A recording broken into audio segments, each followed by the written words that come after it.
Right then, this is a quick walk around video for an absolutely fabulous looking Honda CRZ. It's pretty much got every box ticked in terms of the options fitted.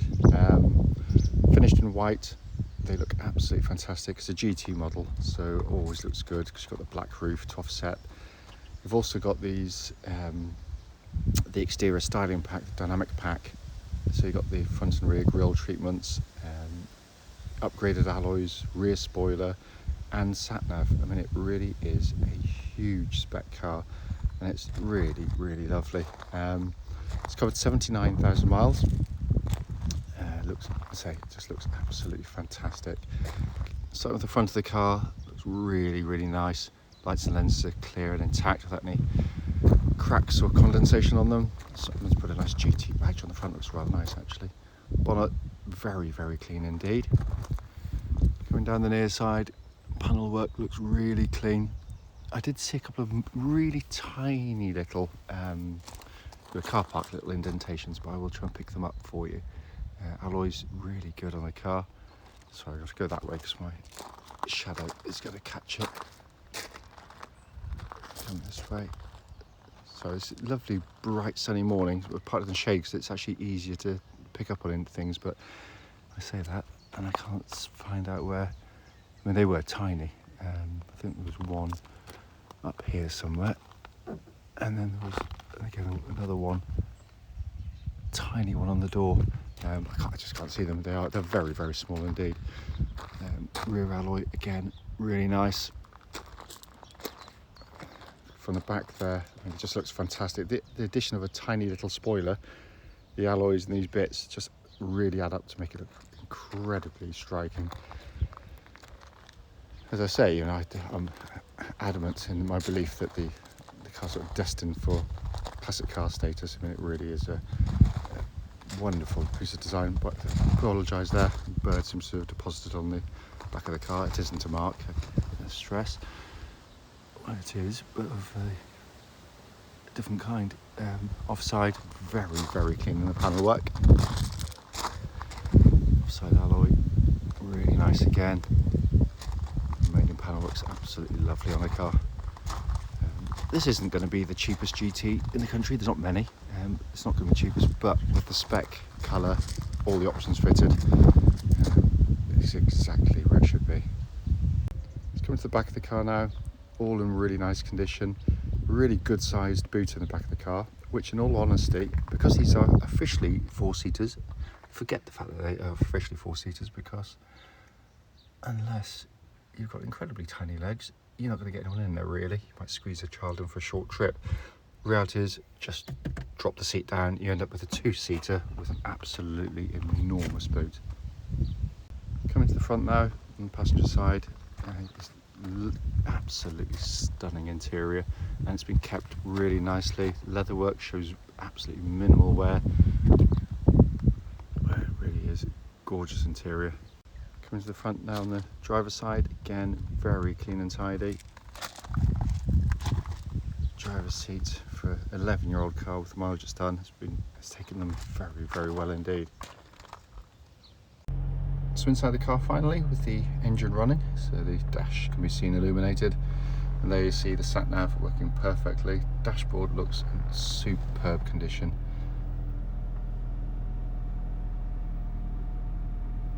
And come back here and just show this absolutely gorgeous dash design. I mean, the binnacle just is sensational.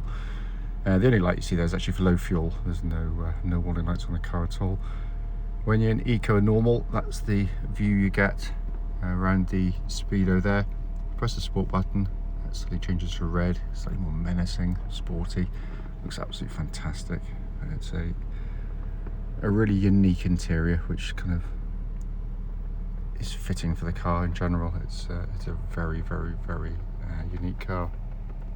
Finally, just to show you, owner's manual, pack and lock and wheel nut key, both here and present with the car. Right then, this is a quick road test video, and this is for a Honda CRZ, and it's the GT model, top of the range car. This car is registered FX61ZRE and has a mileage of 79,619 recorded. The reason for all of our videos, and as I always say, especially this road test section, is basically it's just to ensure that if anyone's looking online at our cars in the adverts, they actually get to see the very car advertised in operation. We feel it's important because simply we've been to see far too many cars which have looked perfectly good in photographs and descriptions, only to get there and find out there's an obvious and fundamental fault that shows up when you drive the car. So hence that's why we do it. We also do it on these lovely quiet country roads very close to our premises, and this actually is part of the road test route we take our customers on. And the reason behind that is hopefully then it'd be representative of what you'd feel yourself should you be offered a test drive in the car. So coming to the car, before I even start the video, I will stick my hand up straight away and say I am massively biased. I adore these cars, but that isn't going to get in the way of me picking up on the things I check as I do with every single video. Starting with the engine hybrid system, basically first and foremost, worth pointing out, it's a hybrid car, but you own and drive it like a normal petrol car. It's self-charging, there's no plugging in, there's no running out of battery power. You just run low on fuel, you put fuel in, and you start again. It's as simple as that. It's a joy to own and an absolute hoot to drive. So you got basically a 1.5 litre Honda 4-cylinder petrol engine, and they are always absolutely brilliant, and this one's no different. It revs keenly, it's tractable, it's docile, but we put your foot down, get a lovely induction noise from the engine without being overly done. It's just a lovely thing to use. And on the back of it, sort of piggybacking on the back of it if you like, you've got the battery for the hybrid system, which gives you a little bit of extra urge, helps with the economy, and it all just comes together. The whole package, as I say, it is a really sort of energetic, enthusiastic, it's almost like a puppy of a car. They're just superb. There are no warning lights on the dashboard at all relating to the engine or any other part of the car, by the way. Clutch of the car, perfect. Bite point, exactly where it's meant to be, and it's slick and smooth in operation. Coming back to the engine, you do have 3 modes. So you've got Econ, Normal and Sport. So it starts in Normal and you select one of the other 2. The reality is, and I've said it in pretty much every CRZ video I've ever done, when I had my first one, I actually didn't get on with it terribly well. And it's nothing to do with the car, it was all to do with me. Because basically I was trying to drive it like a little old granny and trying to get every last mile per gallon out of the car, and I kind of ruined the experience really. All the ones I've had subsequently, generally when I get in and I drive them, I put it straight into sport mode. You get a much sharper throttle response, slightly heavier steering feel, and it is the character of the car. It's not to say the others don't have their value. I've driven Normal plenty of times. I just find the Econ a bit too sluggish, a bit too slow for open road driving. Around town it's fine, because it's encouraging more battery use, etc. Others will disagree, but as I said, I just love this sport mode. That also brings in a little sort of red hue around the dashboard, the speedo, which looks rather natty and nice. Engine and clutch then feed into one of the best gearboxes you'll ever use. It all starts with placing your hand on the gear lever. Daft as it sounds, the gear knob is perfect. You've got a little bit of leather going around there, got the metally bits around there. It's tapered down. I mean, your hands fits on it. You literally pinch it like a claw, and it is just the most amazing gear change. And I said, I've done it, say it in every video for these. It's the 3rd best gear change I've ever used, and the other 2 are Hondas. The best gearbox I've ever used is a Honda S2000. It's got the advantage of going straight into the box underneath, followed by the DC2 Integras, which I just think, again, it's just got a lovely mechanical feel to it, and this is almost on a par with that. I mean, it is absolutely brilliant. It's short and throw, it's got a lovely actuation to it. It's part of the reason you love driving the car, whereas so many gear changes can be a reason to hate a car. They can be recalcitrant, notchy, vague, all the things I detest in them, and this, it just puts a smile on my face every time I reach for the gear lever. It's absolutely brilliant, and that shows no wear in it at all. Its linkage, the operation is absolutely perfect. And then we come to the chassis, which is equally astonishing, because I liken it, and I mean it as well, to kind of like a 90s hot hatch, which is, I think, 80s and 90s hot hatches were fantastic. They were light on their feet. They weren't these kind of sanitized things we have now, which are hugely efficient but slightly sterile in feel. This is really, really engaging in so many ways, and it starts with the steering, because it's perfectly weighted for an electric power steering system, because manufacturers get them hopelessly wrong most of the time. But what it gives you is it's very clever. It's very sharp, very quick, very accurate. It really just point and go beautifully.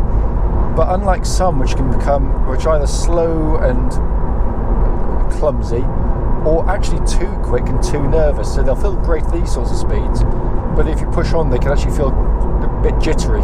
It's the best, how I describe it. This is perfect, and it works with the chassis absolutely brilliantly, because the chassis doesn't feel like it's trying to haul around a couple of tons of weight from corner to corner.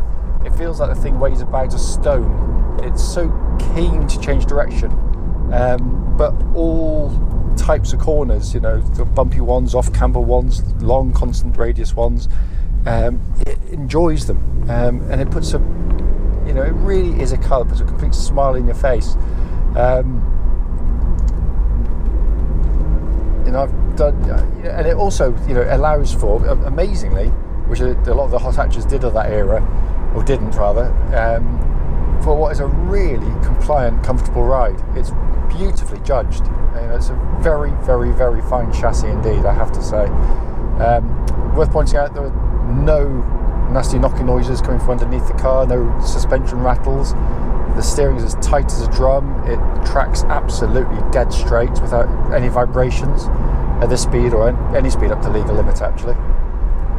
Brakes are very, very good indeed. Pull you up nice and straight and true, nice and powerful. Most importantly, there's no pulsing or vibrations coming back through the brake pedal at all. All those things, by the way, are about to be checked by the M&T test station. It's done independently of us, so they'll all be checked as a matter of course anyway. And then we come to the interior, which it just continues. I told you I was in love with these things. First and foremost, being a GT model, you've got this big glass panoramic roof allowing a lot of natural light into the car. You've got this lovely kind of silver grey leather interior, so you've got the contrast between the the silver and the grey and the black rather of the dash there.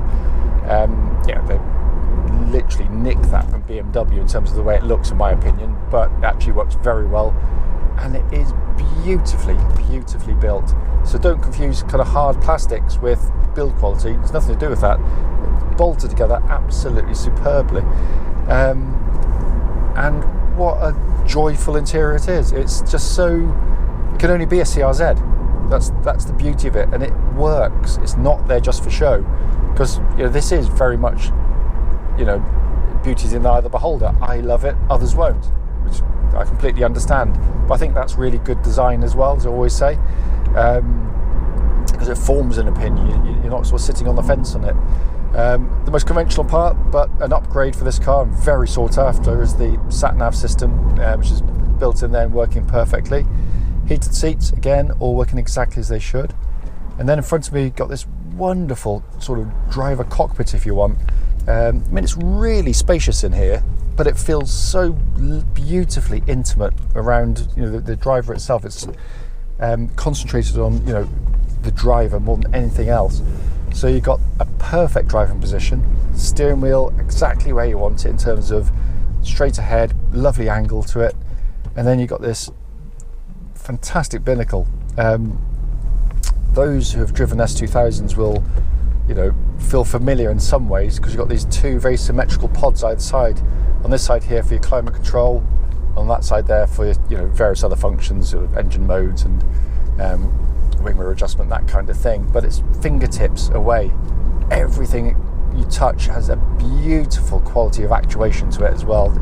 It's superbly and very satisfyingly built. And then you've got this almost arcade-like display in front with the colours, the graphics. It's busy but cheerful, and it imparts the information perfectly well. And I say the steering wheel feels brilliant. It's sort of small in diameter, leather bound. Again, just feels really lovely to hold, and it's all in really nice condition in here. I have to say, as I said, I've owned numerous of these cars and absolutely adore them. And every time I get in one, you'd have thought familiarity would make it, take away some of the sheen from it, but it doesn't. They are, if you can't enjoy driving one of these things, then you just give up on driving, I think, in reality. So coming back to the point of video is to pick up on any issues. Nothing, absolutely nothing. It drives absolutely perfectly. Air conditioning's ice cold, all electrics, windows, wing mirrors, all that kind of stuff, all working absolutely perfectly. As always though, if you've got any questions about the car, don't hesitate, do give us a call.